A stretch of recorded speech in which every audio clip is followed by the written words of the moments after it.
안녕하세요. 인생 더 지혜롭게를 찾아주셔서 감사합니다. 오늘 여러분께 들려드릴 이야기는 시대를 초월한 우정에 관한 것입니다. 혼란했던 중국 삼국시대, 전쟁과 음모가 난무하던 그 시절 속에서도 피어났던 아름다운 우정들이 있었습니다. 칼날이 부딪히고 권력을 향한 욕망이 넘쳐나는 혼돈 속에서도 변치 않았던 진심. 오늘은 그 시대를 살았던 이들이 보여준 마음 깊은 곳에서 비롯된 우정의 이야기들을 함께 살펴보려 합니다. 그럼 시간을 거슬러 삼국지 속으로 함께 떠나보겠습니다. 먼저 삼국지에서 가장 유명한 우정의 상징인 도원결의의 이야기로 시작해 볼까요? 유비, 관우, 장비. 이 세 사람은 황건적의 난이 한창일 때 처음 만났습니다. 혼란스러운 세상을 바로잡겠다는 같은 뜻을 품었던 그들은 복숭아꽃이 만발한 도원에서 하늘을 향해 맹세를 했습니다. 비록 같은 해에 태어나지 않았으나 같은 날 죽기를 맹세하노라. 세 사람의 목소리가 울려 퍼졌고 바람에 날리는 복숭아 꽃잎들이 그들의 맹세를 지켜보는 듯 흩날렸습니다. 그렇게 시작된 우정은 수많은 전쟁과 시련 속에서도 결코 흔들리지 않았습니다. 장비가 허베이 땅에서 적군에게 포위되었을 때였습니다. 사방이 막힌 채 병사들의 사기는 바닥에 떨어졌고 한 병사가 장비에게 다가와 말을 했습니다. 장군님, 이젠 항복하는 게 좋을 듯합니다. 하지만 장비는 험상궂은 얼굴로 웃으며 대답했습니다. 내 형제들이 반드시 올 것이다. 그들이 오기 전까진 나는 절대 항복하지 않는다. 그의 목소리에는 확신이 담겨 있었습니다. 그리고 사흘 뒤 관우가 7,000명의 기병을 이끌고 나타났습니다. 땅을 울리는 말발굽 소리와 함께 관우의 붉은 얼굴이 보였고 그는 외쳤습니다. 장비, 기다려라. 형이 왔다. 장비의 눈에 눈물이 고였습니다. 적군의 포위망은 관우의 칼에 의해 무너졌고 두 형제는 다시 만날 수 있었습니다. 피비린내 나는 전쟁터에서 피를 나눈 형제보다도 깊은 우정을 증명한 순간이었습니다. 관우의 충절에 대한 이야기도 빼놓을 수 없습니다. 유비가 조조에게 쫓기던 시기, 관우는 잠시 조조군에 몸을 의탁해야 했습니다. 조조는 관우를 회유하기 위해 최고급 비단옷과 금은보와 명마 적토마까지 선물했습니다. 그러나 관우는 그 모든 것을 창고에 넣어두고 단 한 번도 사용하지 않았습니다. 오직 청룡 언월도만을 곁에 두며 말했습니다. 이 칼이 있는 한 나는 형제들과의 맹세를 잊지 않을 것이요. 관우는 결국 조조의 유혹을 뿌리치고 위험을 무릅쓰고 유비를 찾아 떠났습니다. 조조조차 그의 충성심에 감탄했다고 전해집니다. 장비의 마지막 순간도 깊은 울림을 남깁니다. 그는 전장에서 적의 습격을 받아 쓰러지기 직전 자신의 애검 장팔사모를 관우에게 전해달라고 부탁했습니다. 이 칼은 내 목숨과도 같은 것이요. 형님께 전해 내가 마지막까지 우리의 맹세를 지켰다고 말해주시오. 그렇게 장비는 쓰러졌지만 그의 맹세는 형제들의 마음속에 영원히 남았습니다. 이제 또 다른 우정의 이야기를 들려드리겠습니다. 바로 조조와 정욱의 이야기입니다. 조조는 삼국지에서 권모술수의 대명사로 알려져 있지만 그에게도 진실한 친구가 있었습니다. 바로 정욱이었습니다. 젊은 시절 조조가 처음 정욱을 만났을 때의 일입니다. 대부분의 사람들이 조조의 재능을 칭찬할 때 정욱은 그의 단점을 지적했습니다. 당신은 재능이 뛰어나지만 사람을 너무 쉽게 믿는군요. 그 약점이 언젠가 큰 화를 불러올 것입니다.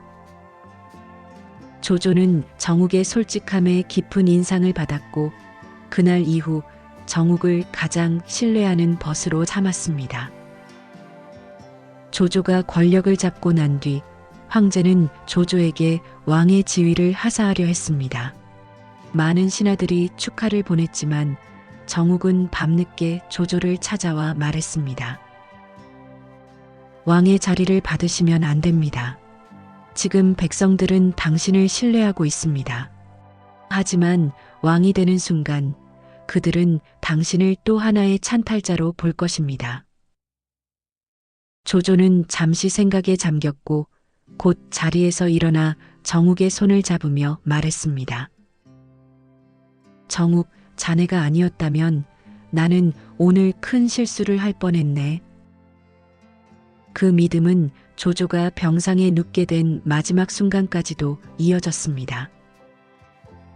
조조가 병으로 누워 있을 때 많은 신하들이 그의 아들 조비를 후계자로 추대하려 했습니다. 그러나 정욱은 홀로 반대했습니다. 조비는 아직 경험이 부족합니다. 먼저 변방으로 보내 전쟁을 경험하게 하고 백성들의 고통을 알게 해야 합니다. 조조는 그의 조언을 받아들였고 이는 후일 위나라가 번영을 이루는 밑거름이 되었습니다. 정욱과 조조의 우정은 단순한 친분이 아닌 서로의 인생을 바로잡아주는 깊은 신뢰 위에 있었던 것입니다. 마지막으로 제갈량과 서서의 우정을 이야기해 보겠습니다. 이 두 사람의 만남은 운명적이었습니다. 한적한 시골 서점에서 제갈량과 서서는 같은 책을 집으려다 우연히 마주쳤습니다. 첫 만남부터 두 사람은 서로의 지혜에 감탄했고 밤새도록 토론을 이어갔다고 합니다. 제갈량은 말했습니다. 당신의 생각은 나의 생각과 다르지만 그 다름이 오히려 새로운 깨달음을 줍니다. 두 사람은 서로의 다름을 인정하며 진정한 우정을 쌓아갔습니다. 촉한이 위기에 처했을 때 제갈량과 서서는 힘을 합쳐 전략을 세웠습니다. 오나라와의 동맹을 맺기 위해 서서는 열흘 동안 잠도 제대로 자지 않고 협상을 이어갔습니다. 그의 진정성에 감동한 오나라의 진상은 결국 동맹을 받아들였고 제갈량은 말했습니다.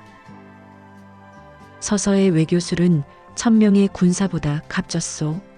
그들의 협력은 전쟁의 판도를 바꾸는 중요한 열쇠가 되었습니다.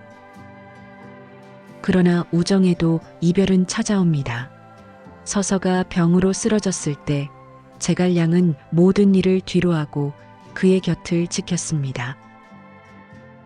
제갈량은 조용히 말했습니다. 그대와 함께한 시간이 내 인생의 가장 큰 자산이었소. 서서는 미소를 지으며 답했습니다. 나도 그렇소. 우리는 서로를 통해 더 큰 사람이 되었습니다. 서서가 세상을 떠난 뒤 제갈량은 그의 아들을 자신의 자식처럼 돌보았다고 합니다. 피를 나누지 않았지만 그들 사이의 인연은 가족보다도 깊었습니다. 이처럼 삼국지 속 우정의 이야기들은 시대를 뛰어넘어 우리에게 깊은 울림을 줍니다.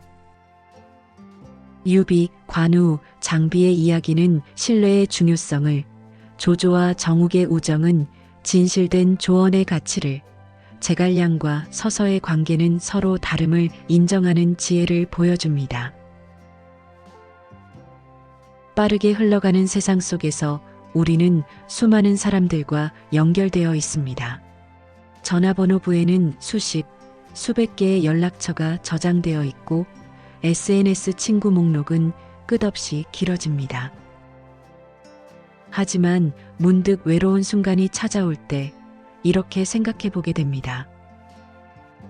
지금 이 순간 진심으로 나의 이야기를 들어줄 사람이 몇 명이나 있을까?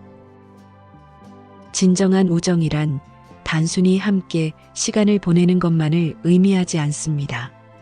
함께 웃는 시간보다 함께 울어준 시간을 기억하는 사람. 나의 성공을 진심으로 기뻐해주고 실패했을 때 가장 먼저 손을 내밀어주는 사람. 그런 존재가 있다면 우리는 이미 인생에서 가장 값진 보물을 얻은 셈입니다. 삼국지 속 영웅들은 피비린내 나는 전장 속에서도 그런 우정을 지켰습니다. 죽음이 눈앞에 있는 순간에도 서로를 믿고 기다리고 끝까지 함께했습니다. 그들의 이야기는 단순한 옛날 이야기가 아니라 오늘날 우리에게도 중요한 메시지를 전해줍니다. 우리가 진정으로 신뢰할 수 있는 사람을 만나고 또 누군가에게 그런 친구가 되어주는 것. 그것이야말로 가장 소중한 인연이 아닐까요? 요즘처럼 빠르게 변하는 시대일수록 마음 깊은 곳에서부터 연결된 관계가 더욱 소중해집니다. 수많은 사람들이 오가고 수많은 말들이 오가는 세상 속에서 조용히 내 옆을 지켜주는 단 한 사람. 그 존재가 곧 우리의 마음을 따뜻하게 밝혀주는 등불이 되어줍니다. 진정한 친구는 당신의 등 뒤에서 조용히 빛나는 별과 같은 존재입니다. 때로는 앞에서 길을 밝혀주고 때로는 뒤에서 묵묵히 지켜보며 당신이 넘어질 때 살며시 손을 내밀어주는 사람. 그리고 당신의 인생이 더 빛나도록 만들어주는 사람. 그런 우정을 가진다면 우리는 이 험난한 세상 속에서도 결코 외롭지 않을 것입니다. 그리고 또 누군가에게 그런 친구가 되어줄 수 있다면 우리의 삶도 조금 더 따뜻해지겠지요. 그것이 바로 삼국지가 들려주는 영원한 우정의 모습입니다.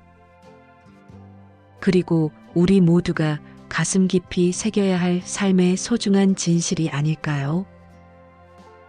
오늘 이야기를 들어주셔서 감사합니다.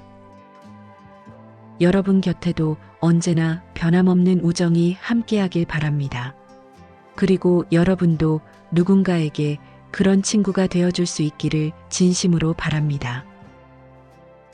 그럼 다음 이야기에서 다시 만나 뵙겠습니다. 건강하시고 행복한 하루 보내세요.